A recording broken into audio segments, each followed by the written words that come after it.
Hoje, no Exatamente, energia. É abrir um jornal ou ligar a TV que começamos a ouvir sobre a tarifa da energia elétrica, a viabilidade da energia eólica, a poluição da energia termoelétrica e até algumas matérias sobre como alinhar as suas energias positivas. Mas afinal, o que é energia? Energia é comumente definida como a capacidade de um corpo de realizar trabalho. Mas espera aí, não é desse trabalho que vamos falar. Pense no trabalho como a quantidade de esforço realizada por alguém. Uma pessoa carregando 10 kg de compras fará mais esforço que outra carregando apenas 5. Agora, se elas moram no primeiro e quarto andar de um prédio, respectivamente, certamente a segunda pessoa fará muito mais esforço para carregar as sacolas. Então, trabalho é o esforço associado ao deslocamento. Um super halterofilista que levanta 500 quilos e os mantém suspensos sobre a cabeça não realiza nenhum trabalho, fisicamente falando. O matemático alemão Gottfried Leibniz percebeu que, dadas algumas condições, existe uma relação entre massa e velocidades que sempre nos dá o mesmo número. Por exemplo, em um jogo de sinuca, o objetivo é encaçapar todas as bolas coloridas com o auxílio de uma bola um pouco maior, a bola branca.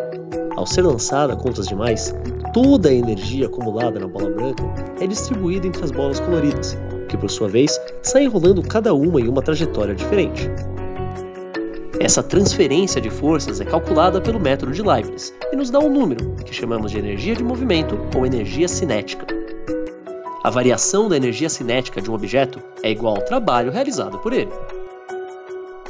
Para algumas forças, o trabalho só depende de posições iniciais e finais do objeto, ou seja, conseguimos calcular o trabalho entre dois pontos sem saber exatamente qual o caminho realizado pelo corpo. Nesses casos, assumimos que a força aplicada no objeto é conservativa. Em cada ponto da trajetória de um corpo, conseguimos associar uma determinada quantidade de energia potencial. Numa montanha-russa, vamos imaginar que em cada ponto de seu percurso existem dois reservatórios que medem a quantidade de energia armazenada no carrinho. O primeiro mede a quantidade de energia potencial para entrar em movimento, e o segundo mede a quantidade de energia cinética. Com o carrinho no ponto mais alto, o reservatório de energia potencial está cheio e o outro, de energia cinética, está vazio. À medida que o carrinho começa a descer pela montanha-russa, o trabalho da força-peso transforma a energia potencial relacionada com a altura do carrinho em energia de movimento, e com isso, aceleramos a descida.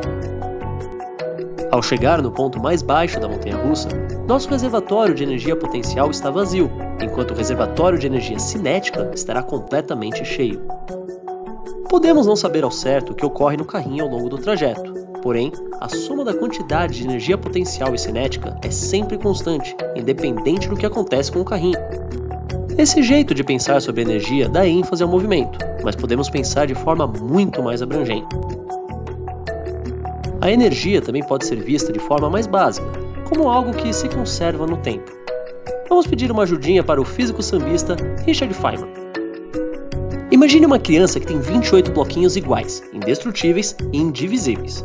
Não importa o que ele faça com os blocos, sempre existem 28 bloquinhos. Todos os dias, a mãe da criança conta e guarda os blocos. E assim, as coisas seguem até que um dia ela encontra somente 27 blocos. Mas quando ela olha para baixo do sofá, lá está! Para só andar 28, ela precisa procurar em todos os lugares.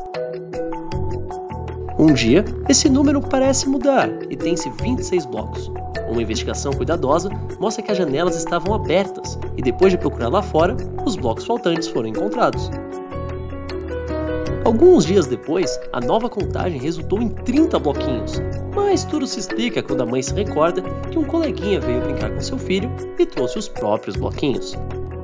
Depois de devolvidos os bloquinhos do coleguinha, tudo retorna ao normal, até que um dia ela encontra só 25 bloquinhos e uma caixa fechada. Sempre que a mãe tenta abrir a caixa, começa uma choradeira. E ela, sendo uma investigadora nata, encontra uma forma de contar os bloquinhos sem precisar abrir a caixa. No dia seguinte, após a contagem rotineira, a mãe encontrou todos os 28 bloquinhos, mas ainda assim resolveu pesar a caixa. O peso medido é de 300 gramas. Pesando os bloquinhos, ela descobre que eles têm 100 gramas cada um. Então, se ela quiser saber quantos bloquinhos seu filho colocará na caixa, é só pesar a caixa, subtrair 300 gramas e depois dividir o resultado por 100 gramas. Por exemplo, se num determinado dia a caixa pesa 2,3 kg, ela subtrai 300 gramas do peso da caixa, restando 2 kg. Dividir esse valor por 100 gramas, que é o peso de cada bloquinho, isso nos dá 20 bloquinhos dentro da caixa. Então ela formula a seguinte lei: número de bloquinhos no quarto, mais massa da caixa, menos 300 gramas dividido por 100 gramas, igual constante. E conforme o tempo passa, a mãe descobre mais e mais formas de calcular quantos blocos existem em cada lugar, mesmo em lugares que ela não consegue olhar. Não importa quão complexo o cálculo se torne, a quantia calculada será sempre de 28 blocos. Essa analogia do Feynman ressalta o caráter mais abstrato da energia, e foi graças ao estudo pioneiro feito por uma das maiores mentes em álgebra abstrata, a matemática alemã M. Noether, que hoje os físicos entendem a energia como uma quantidade conservada. Noether conseguiu mostrar, utilizando ferramentas matemáticas poderosas que ela mesma criou, que o fato das leis da física serem as mesmas em diferentes instantes é a que implica a conservação da energia. Para continuar desvendando os mistérios físicos do universo, não perca nossos próximos vídeos!